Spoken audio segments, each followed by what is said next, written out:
Welcome to EPG Pathshala. I'm Dr. Swati Biswas from the Department of Islamic History and Culture, University of Calcutta. Today we are going to discuss from the paper Economic History of India, the module Mughal Empire, System of Agricultural Production. We have to understand that agriculture was the mainstay of the people and also the largest income drawer of the state. The mighty Mughal Empire expanded because of the tax system that prevailed then. The main aim of the state was to appropriate the surplus of the agrarian mass, and we also have to understand that this tax was collected in a regressive manner. Now, the tax was huge and could only be drawn from an agricultural system which works perfectly and improved with time. But of course, this did not mean that it improved also the status of the agriculturists.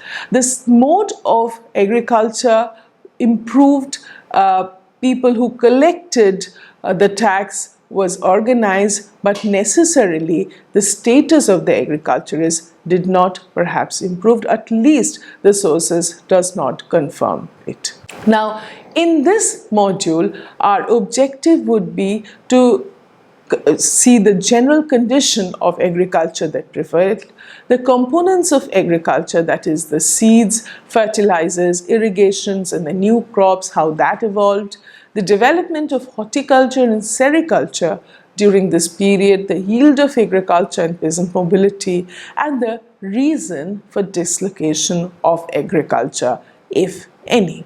Now, initially, we have to understand that Mughal Empire was a vast geographical zone.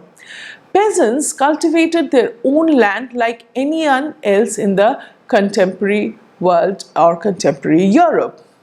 The crops and climates differed. The Indian peasants used seed drill, which came to Europe much late. So we can understand technologically, India at that time was much ahead of Europe. In case of cultivating cotton, they used dibbling, which was not used in, say, Europe. India was far advanced than their European counterparts. The other advantage that the Indian peasants had was over the number of crops that was sown here. So it was not limited, and it had a great market. And food crops or food grains were also exported by the merchants in the state together. Now, let's look into the components of agriculture. We have to understand that contemporary sources are very poor. There are very little information regarding the components, especially like fertilizers. The information regarding the fertilizers is inadequate, but we can understand that the coastal areas surely use fish bones as manure, because this was something that was done traditionally over a long time, and the Mughal period would not be any exception. The usefulness of some crops for preparing the soil was also known, if not throughout the empire, but in some parts it was done. So it was like between two big crop season, one crop would be sown in between to enhance the quality of the soil. The process of rotation of the crops was also high, and the use of it was there in many part. Now, regarding irrigation, this is also a feature which was entered the scenario much earlier in the agriculture. This would combat the rain and flood in excess. We have to understand India always has this irrational and erratic rainfall. So it is very important that the excess water be stored in some form or the other. The Mughal sources revealed that there were many devices to lift water from the well during the time, and it had regional differences depending on the soil. The regular common use was that of a wooden scoop or dhinkli. This worked on the lever principle and was used where the water was close to the surface region. So this would be incorporated in the wells which were not very deep. Now the second method was the charas. This was a leather bucket attached to a rope drawn by a pulley wheel by the oxen. Now this again also could not be used where the water level was deep down. The most sophisticated means of drawing water was a Persian wheel or the sakia. The sakia was made of wood, rope and earthen pots and worked on the principle of combination of pin drum gearing and belt. The gear wheel was rotated by draught animals going round in circles. Now this has been mentioned even by Babur in his account in much detail. In North India, wells were non-masonry types because they were cheap and easier to construct, and it could be even used by ordinary cultivators. So the process was either these wells were constructed by the village itself or a group of peasants, or maybe the headman took the initiative of building these non-masonry type of wells. These wells were dug in one season and then usually they were abandoned. The brick-line wells belong to the category of kohar or deep wells. Now the wells were large in number compared to the present day, since the surface water was much higher in these regions at that point of time. The need for deep well was not much, because it also would incur a lot of money. Now makeshift arrangements suited the cost that could be incurred by the peasantry themselves, because in most areas the state did not take any responsibility of digging wells. In central India, Deccan and South India, tanks and reservoirs were widely used. This tradition was there much earlier to the Mughals. Now the concept of reservoirs and tanks in central India, Deccan and South India go back to the ancient times. The recent archaeological remains indicate that a massive reservoirs and huge sluice gates were attached to it. The best example of India's indigenous civil engineering can be envisaged at the Mughal lake built by the Vijayanagar rulers in the 15th and 16th century. It is a marvel in history. The peasants in the hilly tract peninsula also built reservoirs collectively. Dams in these regions were known as bunds. So what they would do is they would build a wall or a bank in certain parts and use the hills as the other edges, and would then stock the water. The area under irrigated cultivation is of course difficult to ascertain, but definitely the area was large. Now we know that even during the time of Delhi Sultanate, a large part of North India came under irrigational land. The state sometimes took much initiative in this respect, at least in those areas from which it incurred more money. The Upper Gangetic and of the Indian Valley regions canal was popular from the time of Delhi Sultanate, and we know that the Tughlaqs, especially Firoz Tughlaq, took special initiative to build these canals for particular crops like grapes. Most of the large canals were very impressive, and even compared to the time, Shah Jahan's Nahar-e-Faiz was exemplary, and it was about 115 miles in length. It took off from Yamuna River at its source in the hills, and then it went southwest and then moved up to southeast and met the Mother River again very close to Delhi, and it supplied water to the whole region, which was popular for at least 3 crops a season. The Mughal canal had some deficiencies. Most of the canals run above the surrounding plains, and thus the water could be obtained from them was limited for irrigation. Wells were more preferred during this time because of the cost. They were cost effective and could be easily built. From the account of Abul Fazl, it is noted that in the Suba of Lahore, wells were mentioned as a source of irrigation and not canals. So later the importance of canals in western Punjab of course rose. So we can understand the irrigation, the methods of irrigation differed from region to region. It depended on what kind of an economic zone that region would fall, whether and sometimes the peasants were in a position to build irrigational means, but sometimes they had to be supported by the state, and honestly the state support was very limited. Now let's move to the crops that were grown during this time.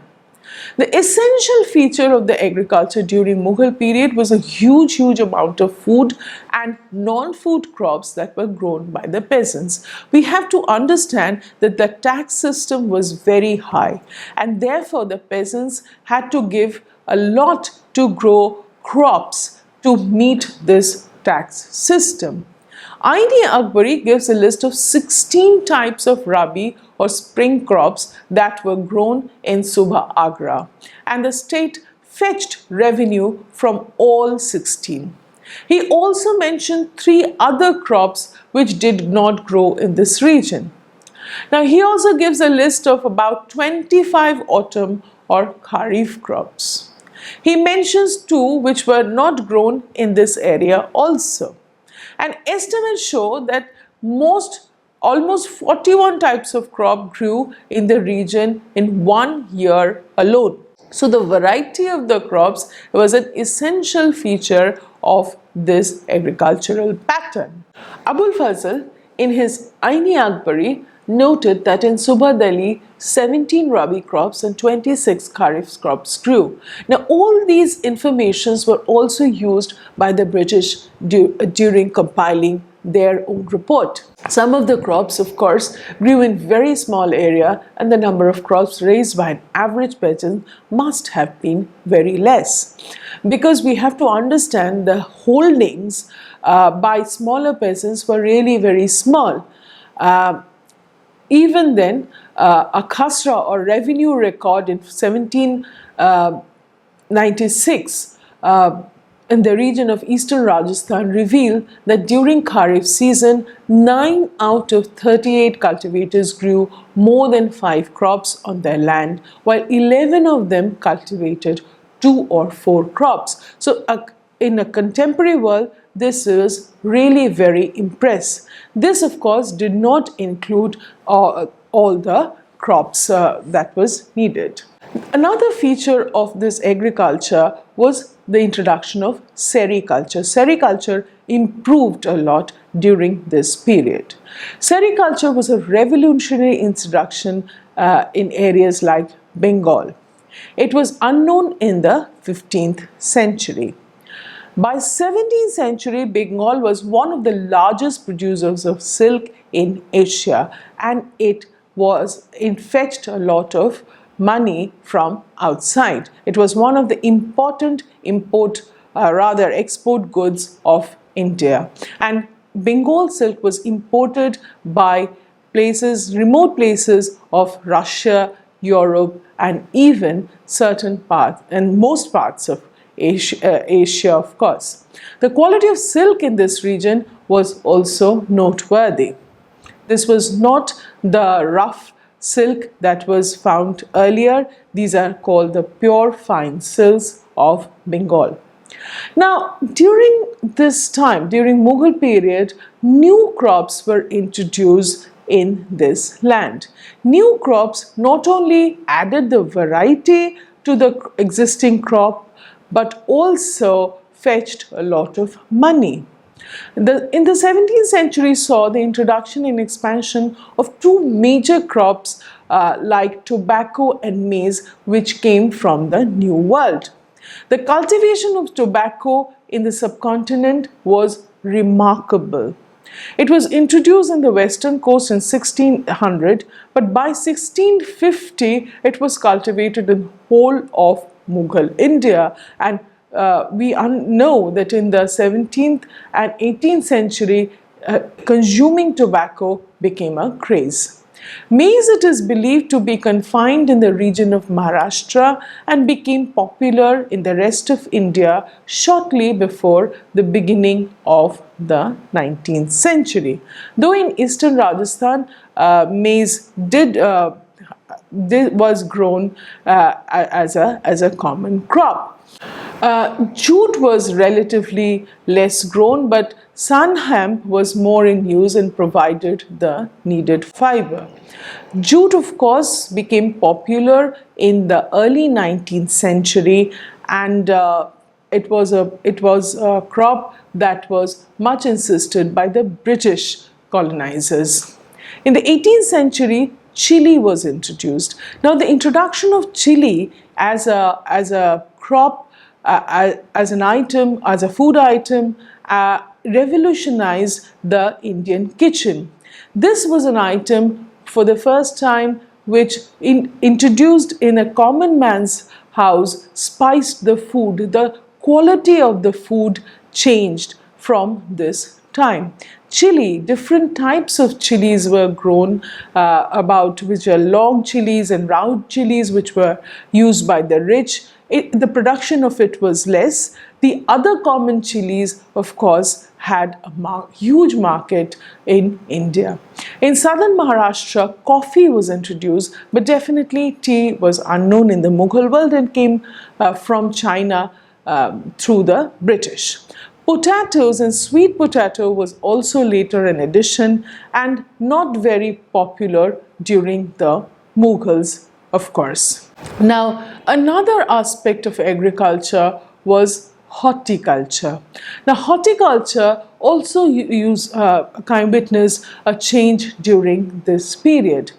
The technique of grafting was an area of interest of the elites. It is believed that the elites bought gardens where they insisted to have grafted fruit trees.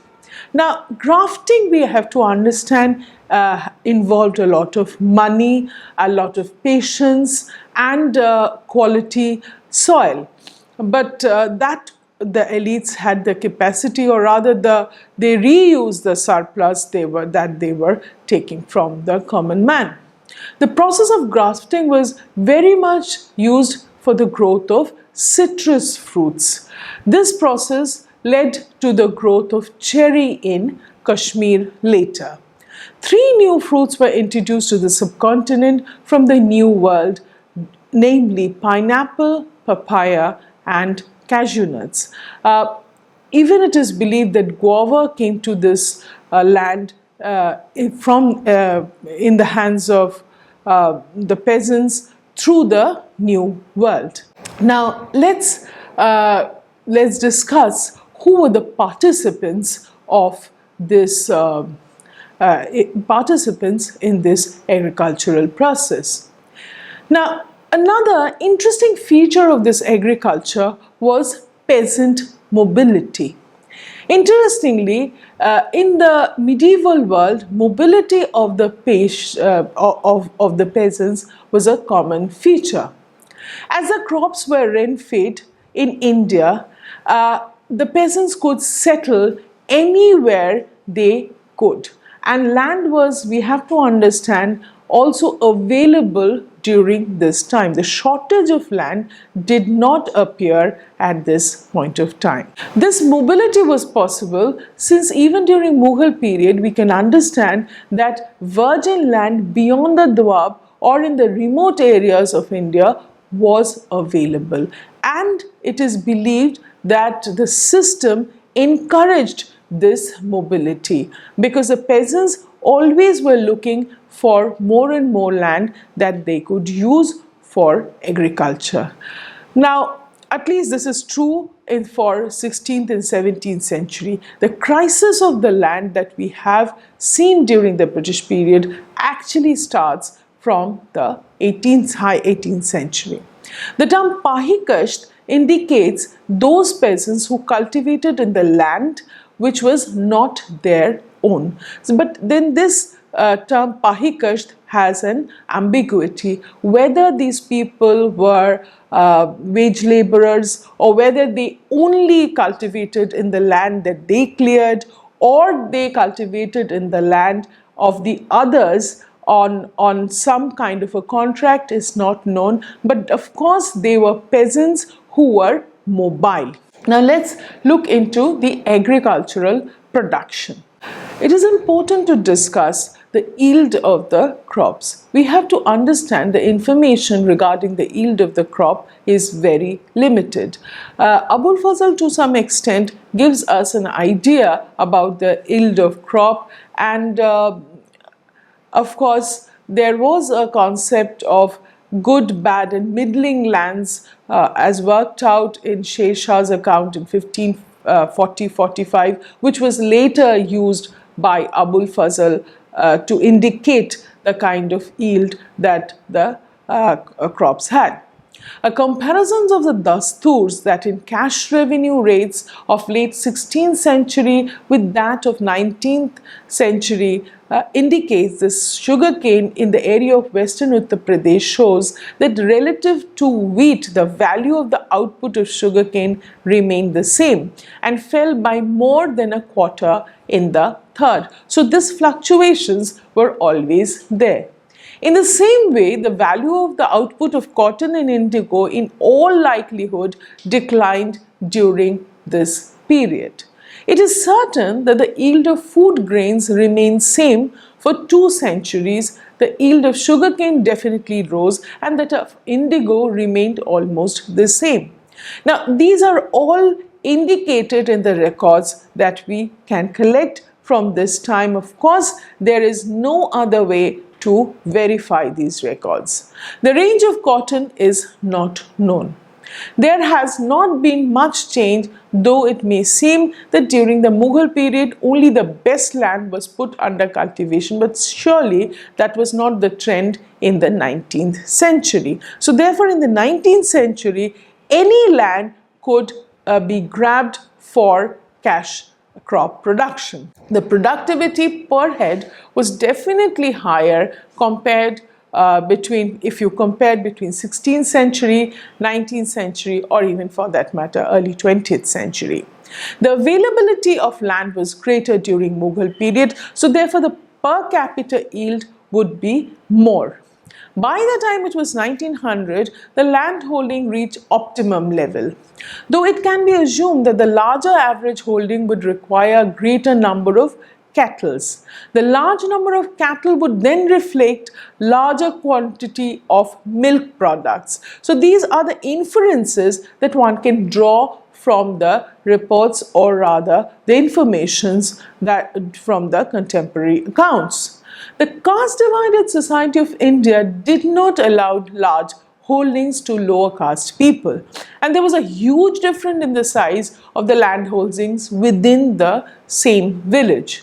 The landholders or muqaddams practiced khudkasht, by which they employed wage laborers in their field. The wage was perhaps in cash or kind, but again that differed as per the region. At the opposite end, there were small peasants or the rezaria who depended wholly upon borrowing for their subsistence and also for the seed and the cattle.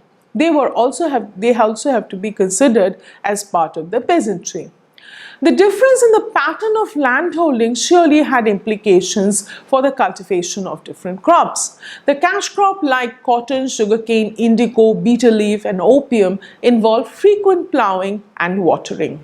Thus, these demanded large investment. The return of these crops again were much higher than the food crops, but we have to understand that they would also incur more and more investment, which was not possible for the lower rung of the peasantry. The regional distribution of food grain have not much changed. The cash crop grown in the area have changed due to the presence of railways in the 19th century.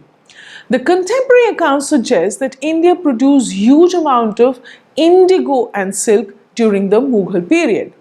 The extensive long-distance overland trade of silk, cotton and opium definitely depended on the huge production in the country.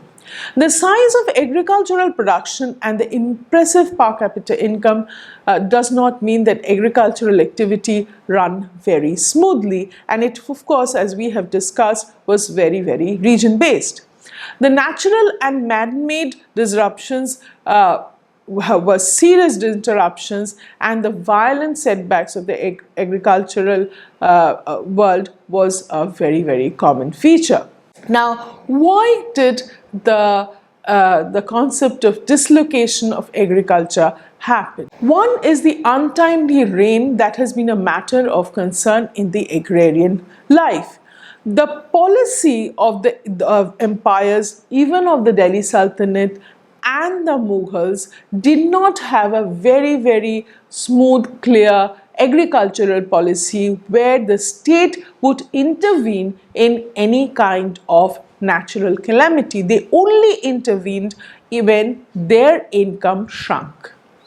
The famines would create havoc in the villages by diminishing population to dismal number. The second factor that posed immense dislocation was the agrarian exploitation. The surplus was almost squeezed through the new tax system. Now, the revenue increased comparatively, but this again does not indicate production increase or extension of agriculture, but it was rather an indication of price rise. So the amount of surplus that was squeezed through the tax system was a burden on the peasant community. Added to it, the local leaders added the cesses. So the peasantry was always under the subsistence level. So this sometimes became so harsh that they removed themselves, or they rather ran away from the villages, and that would amount to this dislocation of agriculture. So therefore, in this module, we have discussed the different components of agriculture and the people who were involved in this agriculture. And let us summarize as to what we have discussed in this module. The agrarian production of Mughal period show massive change from the earlier period. The technological development of the earlier period was fully utilized.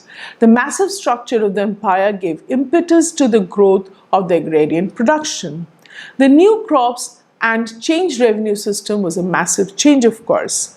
What did not change was the traditional relation in the agrarian setup, and thus the exploitation of the peasantry of the state and the caste system became a hindrance to the massive growth of agriculture and general well-being of the agriculturists.